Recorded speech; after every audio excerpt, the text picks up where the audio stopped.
Olá, meus caros alunos e alunas do Tribunal de Justiça de Santa Catarina, concurso para magistratura. Eu sou o professor Alexandre Henry, para quem não me conhece, e eu vou gravar um vídeo rapidinho sobre a nossa primeira proposta de sentença civil, porque eu acredito que alguns podem ter se assustado com o que consta lá. Bom, primeiro, a escolha do tema. Eu tentei escolher um tema de direito civil, algo que envolve imóveis, que é bem a cara do Tribunal de Justiça de Santa Catarina. Se bem que não é garantia nenhuma de que vai cair isso. É Tribunal de Justiça, sempre eu falo, gente, na sentença civil são tantas e tantas possibilidades de temas que, assim, é quase impossível você acertar o que cai. De vez em quando o que vai cair. De vez em quando a gente acontece de conseguir acertar, porque tem temas que são mais frequentes. Então, a gente vai fazendo uma tentativa e erro aqui, quem sabe, né?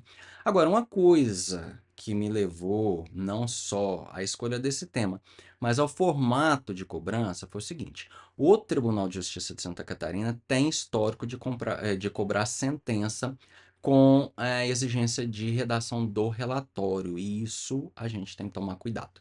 Tem concurso que cobra, tem concurso que não cobra. Então, nós já tivemos na história recente um que cobrou. Por isso, nessa primeira proposta de sentença, a ideia é que vocês façam também o relatório. Não precisa fazer o cabeçalho, tá? Só o relatório mesmo.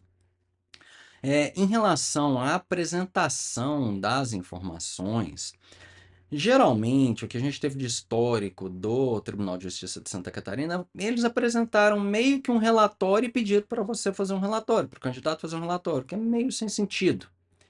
Mas isso já aconteceu. Eu preferi um pouco além, já prevenindo uma eventual hipótese do tribunal fazer isso, que é de fornecer informações sobre o processo, mas não em formato de um relatório, que é o mais óbvio. Tá? Porque se você fornece em formato de relatório, ela não vai praticamente copiar, o candidato vai praticamente copiar o que está ali. No nosso caso, não. Tá? No nosso caso, são as informações do processo. Esse é um caso baseado, inclusive, num processo real do Tribunal de Justiça de Santa Catarina, logicamente muito adaptado, eu fiz uma adaptação bem grande, coloquei muito detalhe aqui, corrigi dali, porque copiar o processo certinho seria bem difícil. Então, deu um trabalho gigantesco de adaptar as informações. Mas então vocês vão fazer o relatório. Lembrem-se, não precisa ser tão extenso o relatório. Tá? Você não precisa detalhar o que constou na perícia judicial, quais foram as conclusões do perito, porque isso está lá na fundamentação. Você vai detalhar principalmente as petições das partes, as petições principais, informar as principais ocorrências no processo, enfim. Dá uma olhada no artigo 489(1) do CPC e lá tem o caminho. Depois de fazer o relatório, vocês vão enfrentar todas as matérias que precisam ser enfrentadas. Eu anotei várias aqui, pode ser que na hora de eu fazer o gabarito eu exija mais, tá? Mas, por enquanto, o que eu tenho anotado é isso na parte da fundamentação. Não vou falar sobre o dispositivo para esse vídeo não ficar muito longo, tá bom? Quem não quiser spoiler, para por aqui. Assim, nós temos... Quais são as discussões importantes do processo? Antes de entrar no mérito, é a questão da impugnação à justiça gratuita. Se vocês observarem, isso não foi decidido ainda. A impugnação ao valor da causa também não foi decidido. Tá? E aí nós temos uma discussão de prazo prescricional. Mas são duas discussões, na verdade. Qual é o prazo e quando começa esse prazo? Isso é uma discussão, isso já foi meio que pacificado no STJ, o TJ de Santa Catarina tem discussão nesse sentido também. No nosso caso, paradigma, não havia essa discussão, eu incluí, tá? Então eu tive, como eu disse para vocês, um processo que me estimulou a gerar essa proposta, mas eu mudei bastante. Então, a prescrição é uma discussão que eu trouxe para a gente enfrentar. E aí nós temos algumas coisas importantes. Nós temos no mérito, primeiro, uma tese da exceção do contrato não cumprido. Isso na ação, vamos falar primeiro da ação. Vem o réu e fala, não, eu não tenho que pagar nada porque ele não cumpriu a parte dele, que é pagar o aluguel. E aí vocês vão ter que enfrentar essa tese. Olha, mas será que pelo fato de o autor não ter pago os aluguéis e ter sido até despejado, ele não tem direito, então, de exigir a contraparte? Ou será que seria uma questão de compensação futura, depois, enfim? Aí nós vamos ter, aqui lógico, quando eu falo esses itens para vocês, é mais ou menos da forma como eu vou corrigir, mas não precisa ser exatamente essa estrutura na sentença. Mas tem uma discussão inicial, porque são dois contratos de locação, né? Você tem um contrato escrito de 2000 a 2016, depois você tem outro contrato de 2016 até o despejo.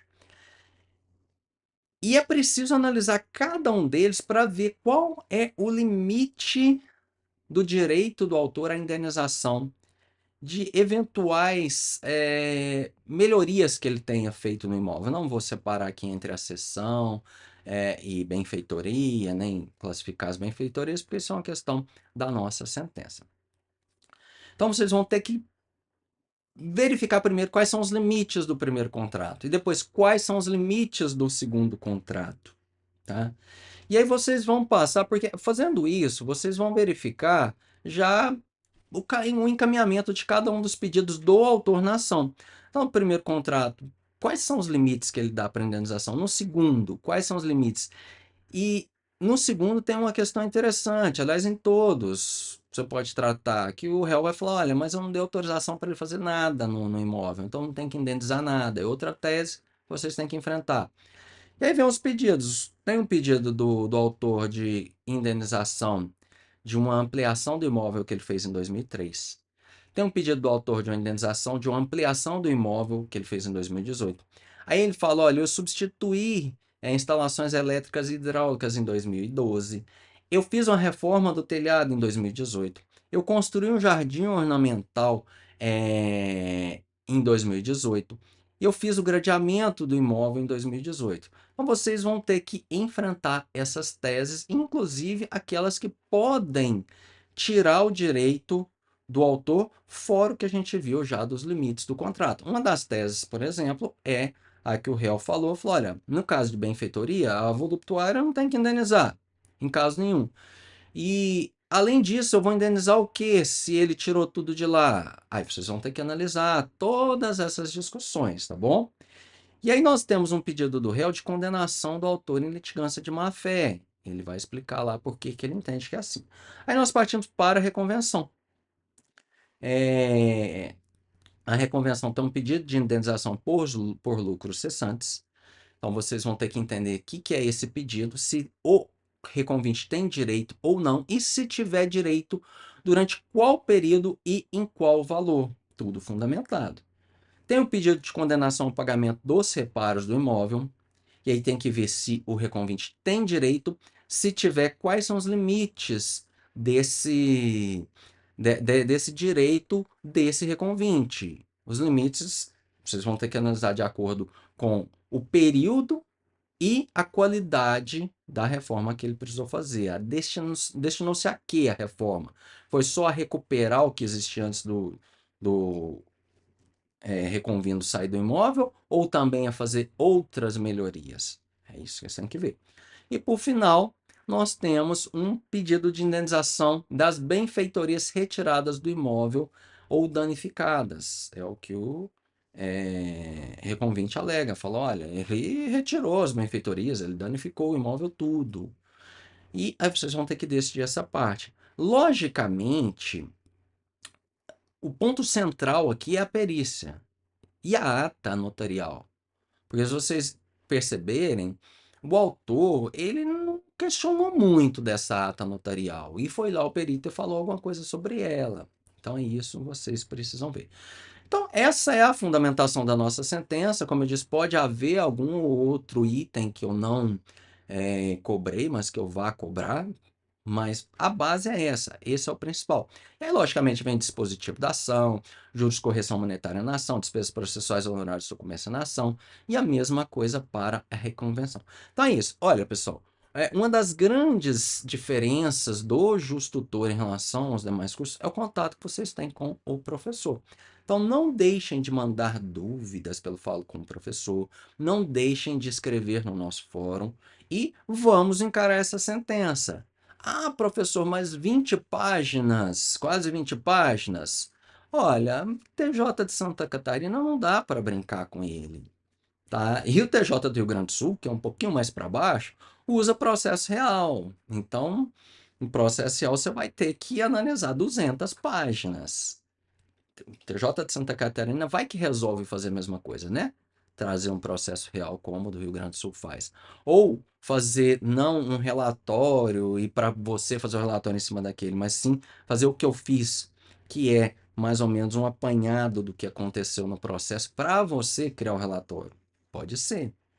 Ah, tem muito detalhe, professor. Não, perto do TJ de Santa Catarina não tem muito detalhe. Acredite em mim, o caso está até relativamente fácil de ser resolvido. Parece uma loucura, mas está fácil.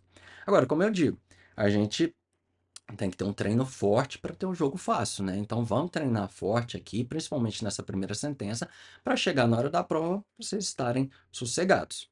Aqui no Justo Tutor a gente olha concurso por concurso, não tem dessa de fazer uma coisa genérica. Ah, vou tacar qualquer proposta de sentença aqui e os alunos que façam isso aqui, tá bom. Não, não é isso. A gente chama prática de sentença para o TJ de Santa Catarina, porque é mirando o TJ de Santa Catarina. Aliás, para quem não sabe, o professor Gustavo, que vai fazer a parte penal, é catarinense, foi servidor no Poder Judiciário, mas foi do TRF4, mais em Santa Catarina, então ele conhece bem o TJ de Santa Catarina.